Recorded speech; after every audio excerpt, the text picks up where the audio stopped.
Welcome to the World Congress Neurology 2025 podcast series. As you know, I am Professor Tissa Wijeratne, and today I am super delighted and really honored to be joined by Professor Fumihiko Sakai from Japan, who does not need an introduction to the world of migraine and world of headache medicine. But the good news is he will be delivering a plenary talk on an absolutely fascinating topic, the Fujitsu Project on migraine. Professor Sakai, delighted to have you here and thank you for joining us.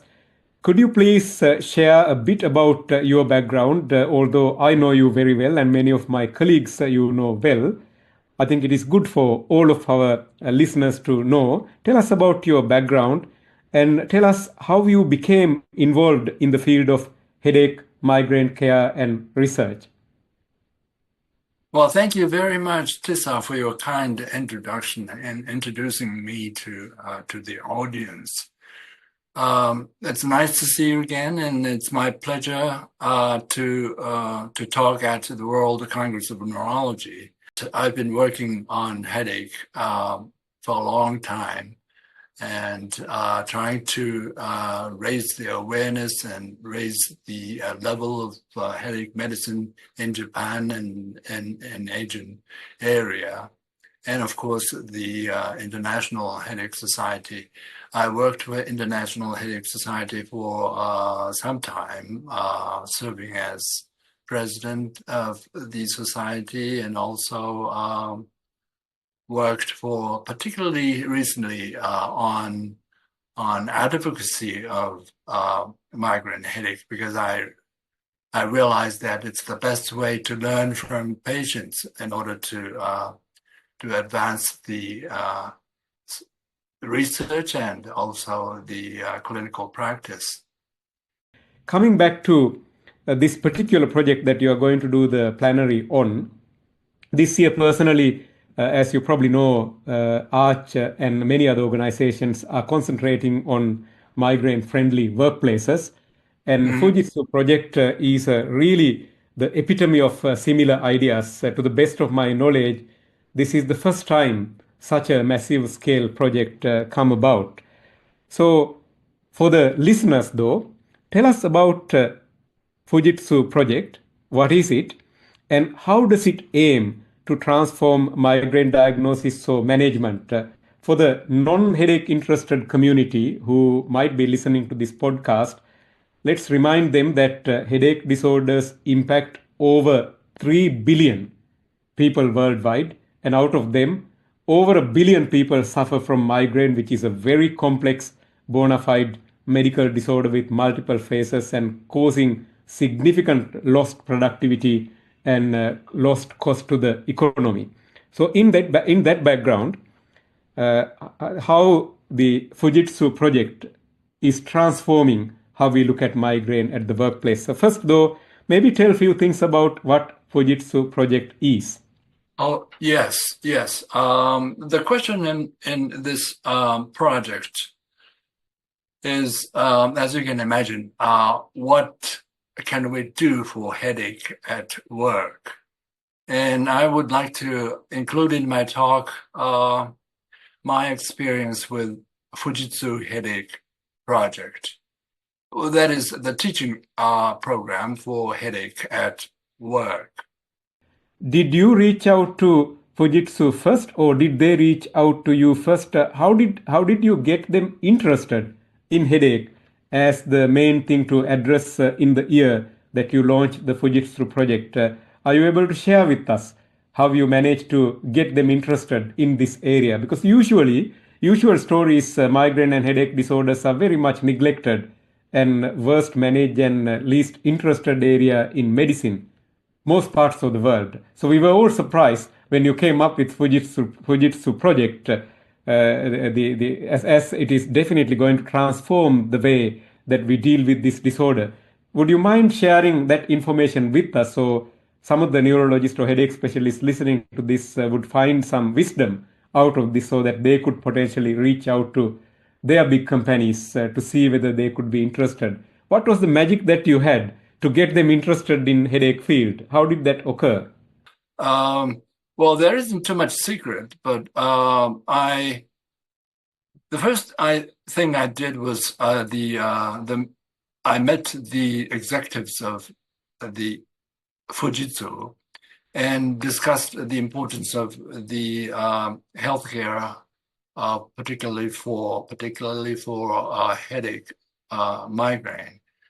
But in order to give the executives an impact, I first worked with WHO of the Western Pacific Regional Office and did some work backed by WHO.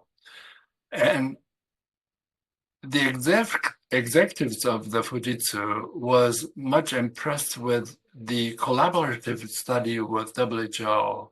And a big company like Fujitsu would like to, I'm sure, like to do a big thing. WHO project that you did before you reach out to Fujitsu executive leadership, was it also issue of migraine at workplace, or like lifting the burden of disease type disability data, or Western Pacific Regional Office is the gate for us to approach the WHO. And they listened to us and agreed that if we do collaborative work, not ourselves, but not Japan alone, but collaborative work with several companies, actually 3 of us, Taiwan and Korea, then WHO will agree to collaborate.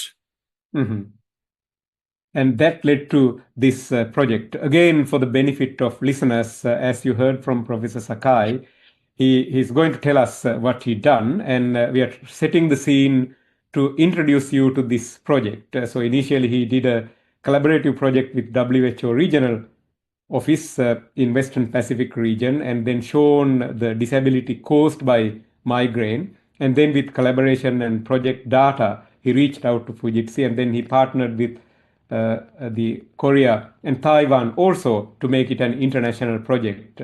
So with that, you talk to Fujitsu company. And Yes. now tell us about what this project is, what you all actually did in all 3 countries.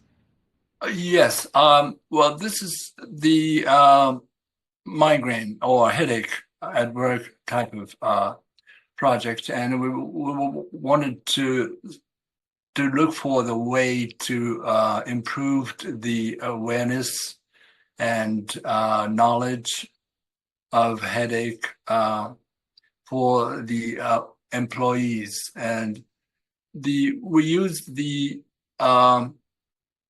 e-learning, and questionnaire was sent to the participants. More than 70,000 responded to the internet questionnaire because, well, luckily, I shouldn't say lucky, but during the pandemic period, people almost are looking at the internet every day for telework. So it was sort of timely. And more than 70,000 people responded to our request, and we were able to get information from many of the employees of Fujitsu. Now, the program was divided into 3. One is e-learning, and the second is the regional symposium on headache, like headache cafe or headache class, or those small group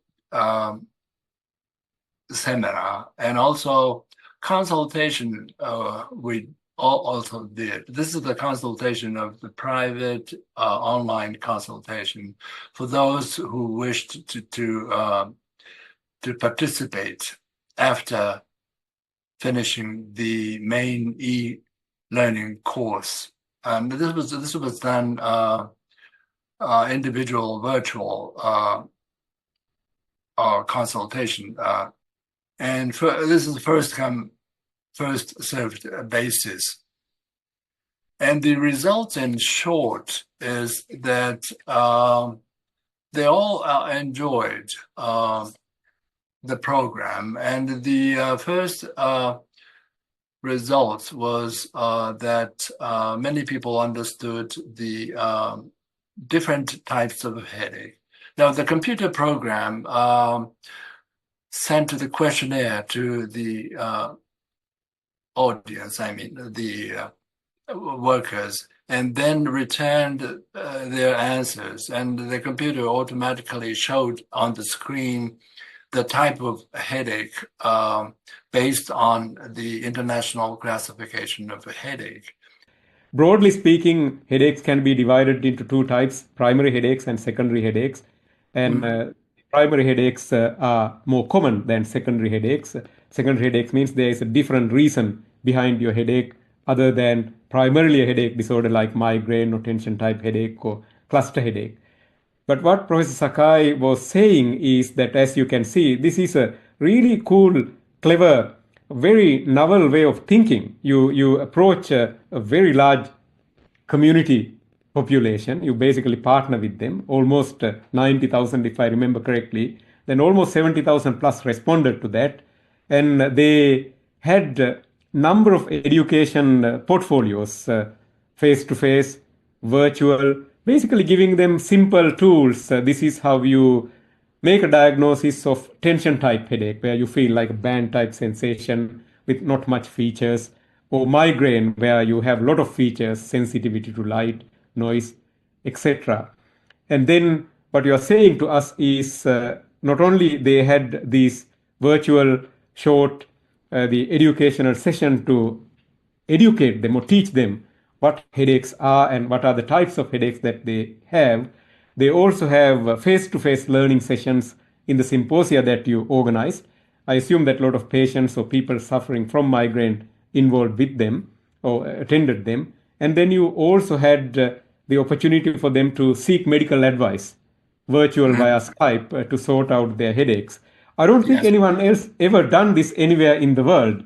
So now I mean, I hope that our listeners can get the impact of this massive, unbelievably important project. We basically get headache sufferers' voice as the main center, which is critical for us to sort out the headache business anywhere in the world, certainly in Asia and certainly in Japan and other countries, and also get them involved on how we deliver care also, isn't it? From memory, I remember seeing that you have organized educational platform to do some of the remedial measures for tension type headaches, also some simple neck stretching exercises, etc.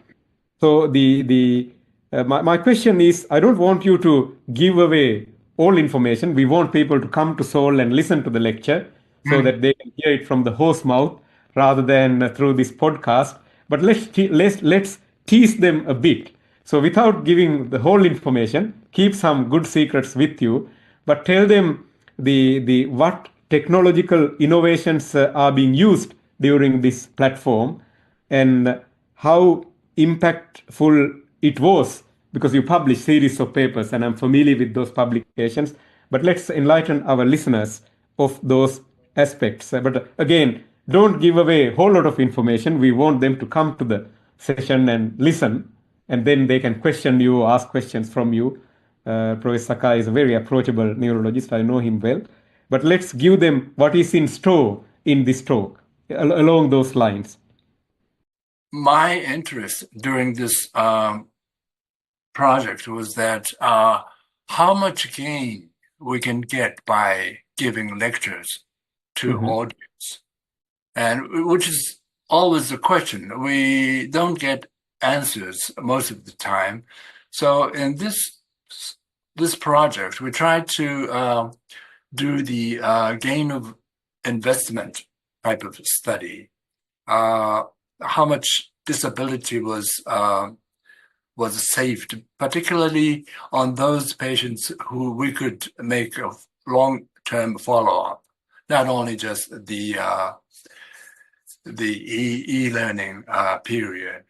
And we found that quite a big amount of of productivity was saved by the lectures and the follow-up of the private individual consultation.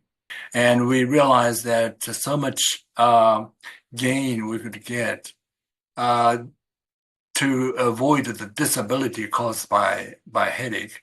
The measure of disability, there are a lot of measures, but we used the MIDAS, which is most popular and easy to handle in order to get the rough disability amount of the people are suffering from.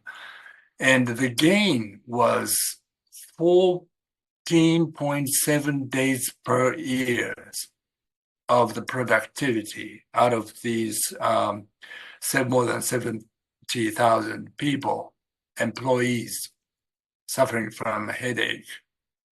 And this resulted annual productivity saving of US $4,531. We realized that migraine was depriving a lot of the budgets out of the company because of their illness. Yes, so you basically told the world a couple of really useful gems. Let me unpack this slowly, as you are very humble when you're explaining. So you said to the audience that you wanted to know the impact of giving lectures and how much gain that you can have. In really, what Professor Sakai and his team done is they got huge number of consumers or people with knowingly or unknowingly suffering from headache disorders and suffering from a lot of disability and lost productivity and lost cost. And then they empowered them with education and knowledge to tease out what these symptoms are and what causes these symptoms, putting them into whether they're tension type headaches, migraine, or other, offering them really low cost consultation also at the same time, and then offering them how to deal with them also with exercise programs, hydration, and other educational material, etc. Having done that, not only they got almost 90% of the audience highly engaged, and they made a huge impact. Let me put it in this way. Imagine that you do this to all schools in your country, or all universities in your country, or all hospitals in your country.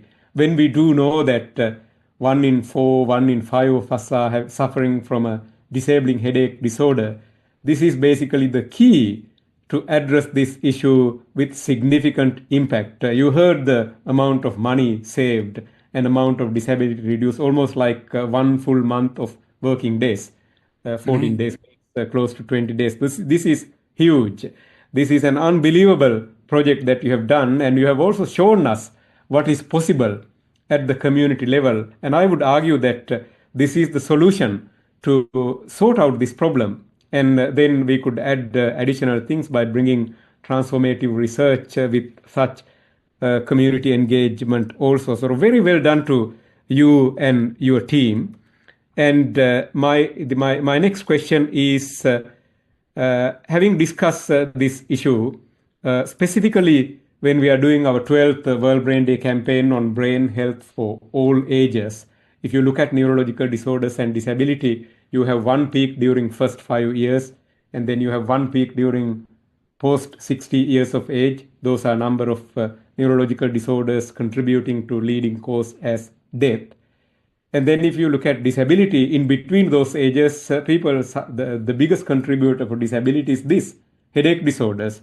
And you're offering a solution, a practical solution, a low-cost solution that's almost delivered in 3 different countries with very low investment.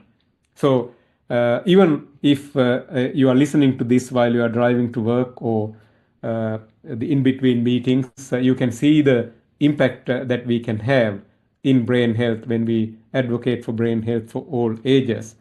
And we can even bring WHO IGAP also to this. So Professor Sakai, can you tell me what do you want our listeners to walk away from this podcast and for the attendees of your plenary talk or your lecture, what would you want them to take away after the lecture? Any key messages, or maybe tell me one thing that you want them to remember as they finish listening to your lecture and walking away from that lecture hall. What do you want them to take home? People know how low the awareness of migraine is as disease, but if so many talks and so many papers, still the awareness is not satisfactorily improved. But the talk or the e-learning as I presented at this meeting, even that could influence, could change the awareness of headache. We should continue giving a message to the headache sufferers because it will be overcome sometime in the near future. Any other thoughts on how might the Fujitsu Project influence the broader field of brain health and neurology or digital health in this era? We are talking about brain health for all ages, WHO intersectoral global action plan, artificial intelligence, etc., etc.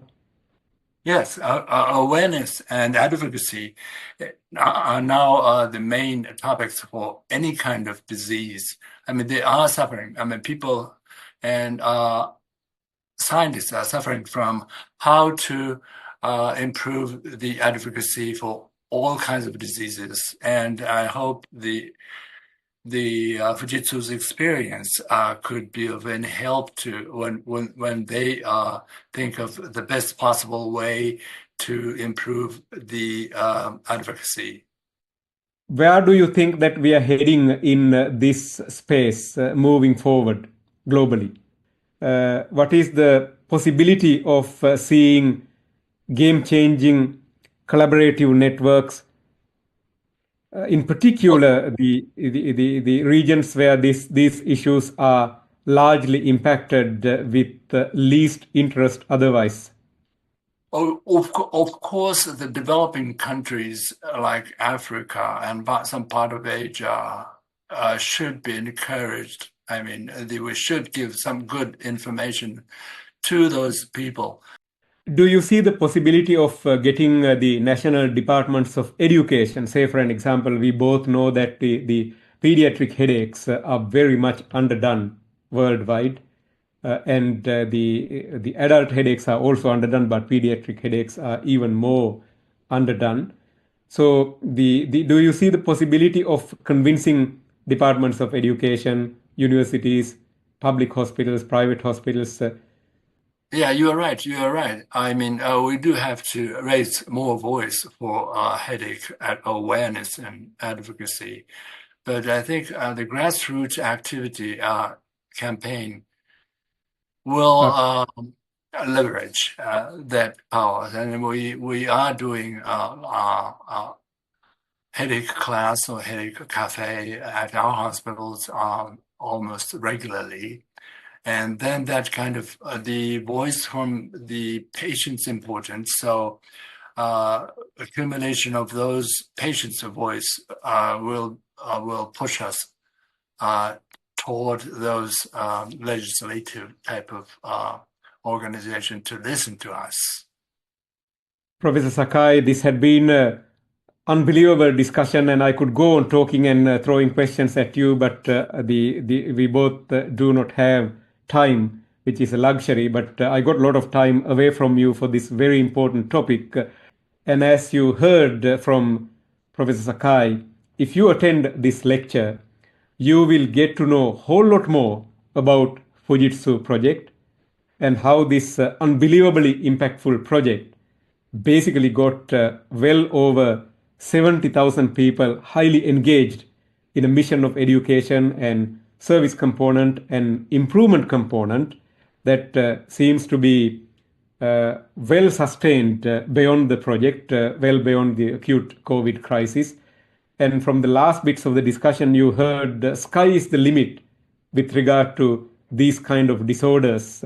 If we take a leap from Fujitsu Project and implant a tree in your school, your hospital, your university, your institute.